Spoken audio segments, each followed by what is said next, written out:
తెలంగాణ రైతులకు good news. ఇది రేపే రెండో విడత రైతు భరోసా నిధులు విడుదల కాబోతున్నాయి. దానికి సంబంధించిన బ్రేకింగ్ ఇప్పుడు మనం చూస్తున్నాం. భూపాలపల్లి జిల్లా కాటారం బహిరంగ సభలో నిధులు విడుదల చేయబోతున్నారు సీఎం రేవంత్. రెండో విడతలో 5,653 కోట్లు విడుదల కాబోతున్నాయి. 45,11,947 రైతులకు లబ్ధి చేకూరబోతోంది. ఈ రెండో విడతలో 5 ఎకరాల వరకు భూమి ఉన్న రైతులందరికీ పెట్టుబడి సాయం అందనుంది. ఎకరానికి 6,000 చొప్పున రైతుల ఖాతాల్లో జమ చేయనుంది తెలంగాణ ప్రభుత్వం. రాష్ట్రంలో 1,50,00,000 ఎకరాలకు పెట్టుబడి సాయం అందిస్తున్నారు. మొత్తం 73 లక్షల మంది రైతులు రైతు భరోసాతో ప్రయోజనం పొందుతున్నారు.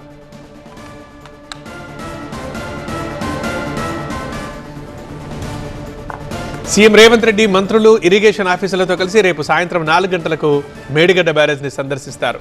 మేడిగడ్డ పునరుద్ధరణ పనుల్ని పరిశీలిస్తారు. తర్వాత కాటారం మండలం నస్తూర్పల్లిలో ఏర్పాటు చేసిన బహిరంగ సభకి హాజరవుతారు. మంత్రి తుమ్మల నాగేశ్వరరావుతో కలిసి రైతు భరోసా నిధుల్ని విడుదల చేస్తారు. దీనికోసం కాంగ్రెస్ నాయకులు భారీ ఏర్పాట్లు చేస్తున్నారు.